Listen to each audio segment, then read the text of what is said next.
মৰমৰ ছাত্ৰ-ছাত্ৰীসকল, আজি আমি দশম শ্ৰেণীৰ সমাজ বিজ্ঞানৰ ইতিহাস পাঠ্যপুথিৰ দ্বিতীয় অধ্যায় মহাত্মা গান্ধী আৰু ভাৰতৰ স্বাধীনতা সংগ্ৰাম পাঠটোৰ কিছুমান চমু আৰু কিছুমান অতিৰিক্ত চমু প্ৰশ্নৰ উত্তৰ আলোচনা কৰিম। গতিকে পলম নকৰি আজিৰ ভিডিঅ'টো আৰম্ভ কৰোঁ আহা। প্ৰশ্ন নং 1, মহাত্মা গান্ধীৰ কেতিয়া জন্ম হৈছিল? উত্তৰ 1869 চনৰ 2 অক্টোবৰত মহাত্মা গান্ধীৰ জন্ম হৈছিল। প্ৰশ্ন নং 2, সত্যাগ্ৰহৰ কৌশল গান্ধীয়ে কোন দেশত পোনপ্ৰথমতে প্ৰয়োগ কৰিছিল? উত্তৰ দক্ষিণ আফ্ৰিকাত। প্ৰশ্ন নং 3, ৰবীন্দ্ৰনাথ ঠাকুৰে কিয় নাইট উপাধি ত্যাগ কৰিছিল? উত্তৰ জালিয়ানৱালাবাগৰ হত্যাকাণ্ডৰ প্ৰতিবাদত ৰবীন্দ্ৰনাথ ঠাকুৰে নাইট উপাধি ত্যাগ কৰিছিল। প্ৰশ্ন নং 4, কাৰ নেতৃত্বত ভাৰতত খিলাফত আন্দোলনৰ সূচনা হৈছিল? উত্তৰ মৌলানা শওকত আলী আৰু মহম্মদ আলীৰ নেতৃত্বত ভাৰতত খিলাফত আন্দোলনৰ সূচনা হৈছিল। প্ৰশ্ন নং 5, চৌৰি চৌৰাৰ ঘটনা কেতিয়া সংঘটিত হৈছিল? উত্তৰ 1922 চনৰ 5 ফেব্ৰুৱাৰীত। প্ৰশ্ন নং 6, কেনে পৰিস্থিতিত লালা লাজপত ৰায়ৰ মৃত্যু হৈছিল? উত্তৰ লাহোৰত লালা লাজপত ৰায়ৰ নেতৃত্বত হোৱা এটা চাইমন বিৰোধী সমদলৰ ওপৰত পুলিচে নিৰ্দয়ভাৱে লাঠিচালনা কৰে, য'ত লাজপত ৰায় বেয়াকৈ আহত হয় আৰু ইয়াৰ ফলতে তেওঁৰ মৃত্যুবৰণ হয়।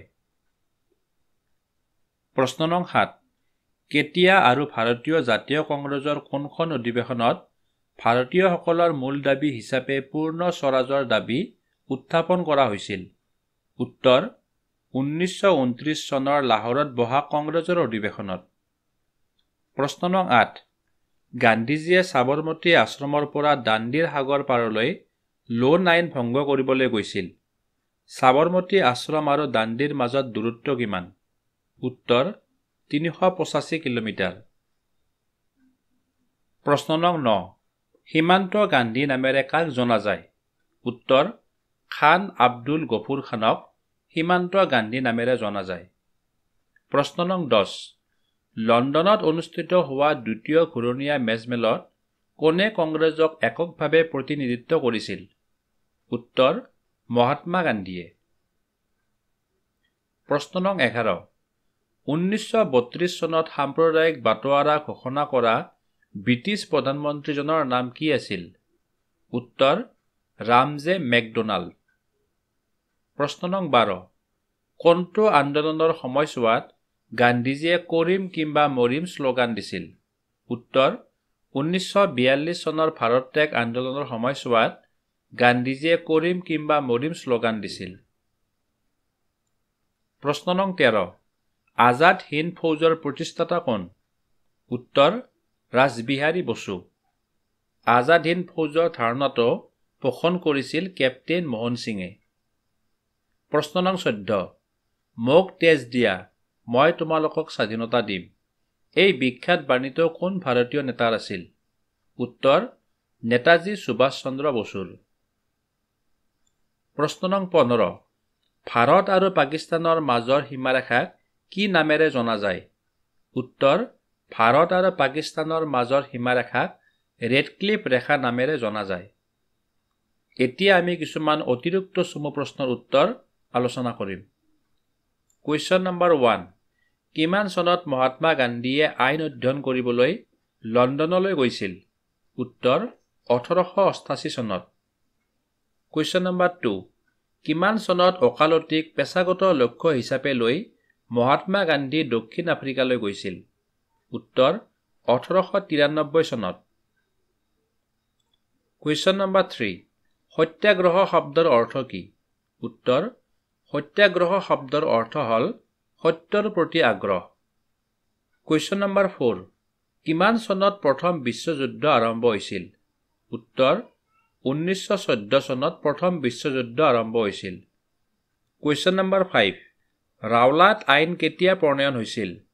উত্তৰ ৰাওলাট আইন 1919 চনত প্ৰণয়ন হৈছিল। কুৱেশ্যন নম্বৰ 6, ৰাওলাট আইনে চৰকাৰক কি কি অধিকাৰ প্ৰদান কৰিছিল? উত্তৰ এই আইনখনে যিকোনো এজন মানুহক বিনা বিচাৰে কাৰাগাৰত নিক্ষেপ কৰিবলৈ চৰকাৰক অধিকাৰ প্ৰদান কৰিছিল। Question number 7। কিমান চনত সত্যাগ্ৰহ আন্দোলন আৰম্ভ হৈছিল?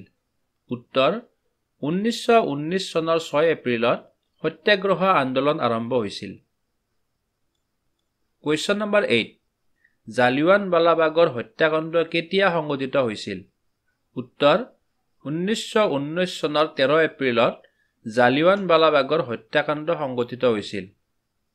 Question number 9। অসহযোগ আন্দোলনৰ সিদ্ধান্ত কেতিয়া লোৱা হৈছিল? উত্তৰ 1920 চনৰ 1 আগষ্ট তাৰিখে কলিকতাত বহা ভাৰতীয় জাতীয় কংগ্ৰেছৰ এখন বিশেষ সভাত মহাত্মা গান্ধীৰ নেতৃত্বত অসহযোগ আন্দোলনৰ সিদ্ধান্ত লোৱা হৈছিল। Question number 10। অসহযোগ আন্দোলন কিমান দিনলৈ চলিছিল? উত্তৰ অসহযোগ আন্দোলন 1920 চনৰ পৰা 1922 চনলৈ চলিছিল। Question number 11। চৌৰি চৌৰাৰ হিংসাত্মক ঘটনা কেতিয়া সংঘটিত হৈছিল? উত্তৰ 1922 চনৰ 5 ফেব্ৰুৱাৰী তাৰিখে চৌৰি চৌৰাৰ হিংসাত্মক ঘটনা সংঘটিত হৈছিল। Question number 12। পূৰ্ণ স্বৰাজ দিৱস কেতিয়া পালন কৰা হৈছিল? উত্তৰ 1930 চনৰ 26 জানুৱাৰীত পূৰ্ণ স্বৰাজ দিৱস পালন কৰা হৈছিল। Question number 13। গান্ধী আৰউইন চুক্তি কেতিয়া সম্পন্ন হৈছিল? উত্তৰ 1931 চনৰ 5 মাৰ্চ তাৰিখে গান্ধী আৰউইন চুক্তি সম্পন্ন হৈছিল। Question number 14। দ্বিতীয় ঘূৰণীয়া মেচমেল কেতিয়া অনুষ্ঠিত হৈছিল? উত্তৰ দ্বিতীয় ঘূৰণীয়া মেচমেল 1931 চনত অনুষ্ঠিত হৈছিল। Question number 15। কিমান চনত দ্বিতীয় বিশ্বযুদ্ধ আৰম্ভ হৈছিল? উত্তৰ 1939 চনৰ ছেপ্টেম্বৰ মাহত দ্বিতীয় বিশ্বযুদ্ধ আৰম্ভ হৈছিল। Question number 16।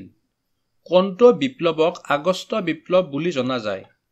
উত্তৰ 1942 চনৰ আগষ্ট মাহত আৰম্ভ হোৱা ভাৰত ত্যাগ আন্দোলনক আগষ্ট বিপ্লৱ বুলি জনা যায়। Question number 17।